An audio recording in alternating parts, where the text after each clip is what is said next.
Bwanyuma yambara municipality okutongoza ihuriro yo kucungura omujara Rwizi izoba lya nyuma abazyo akasheshekera izoba batandikiraho barukora ekikwekweto cyabo.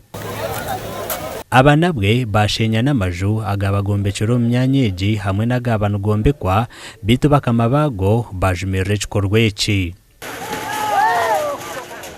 Ekintu cyo kusenya amazu mu kisharra amazu agakirikishara abantu ntugoko mu byaro tigo tiko mu town tukora tweya oyombeka akazu kaka ngo kaho na house rent ye mitware 5 ya buri kwezi hati biza bakusenya wakireba weziwe no kusisha busisa ko ngataro kugama ngo nebyo buhangwe bijyaho no kusisha byo buhangwa bikuru no miza tukuza yitu nyita kankarugura nateko sente zanye nayombeka ekinte chance sero kwiza bakiti itungo lyanje ona mazimaganga nagati batugambira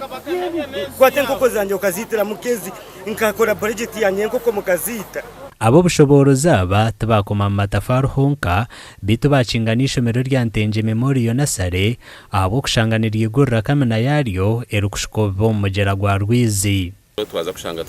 tine toilet bwa toilet ububombekirwa burye nyuma y'ishomero kandi byona ibikurwa hansi ya toilet bariyo babishiko miza gagarwe barwiza gavuze mu river Rwizi so twaka closinga kana toilet twagishenya. Abakwatwa bona bahikana batwarwa mu koti yambara municipal council kandi okurigera har town clerk wambara municipality Francis Baraba nawe abakwatwa bona nibija kutibwa hemanja ezo kushisha byo buhangwa na nokombeka amajugatara ha plan. Enforcement uza kwa mpako rwiva Rwizi terwa kumbuta nko kwabirevje bisabe disisi kubini ibiri twera kandi atamisagaraho abantu bazakora kintu bakukwete n'imigere ndijo so ushana not stop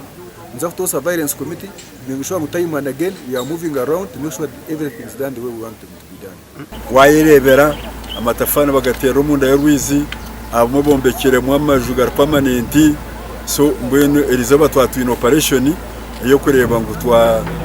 twakwata abantu abo abatuino bateganisa Rwizi kandi bizagumizamo kandi abantu bari gukora emirimo etari emwe nemwe ometa 10 aha mugera gwa Rwizi nko kombeka okutera amatafari okuhinga okutimba omushenyi hamwe n'ebindi bingi nibija kukwatwa kandi bajunanwe nko amateka garu kugamba mukama nyunwe nabakwasa na president wabo Museveni nabakwasa rahanga itakatukariye tukujya ngo nebyo bishuba nubasota kuza kwibita kali omuntu karga Rwizi okatwara mita 10 ukahokanyitira nenkoko. Ahabwa TV West ndi Elias Rutugusa.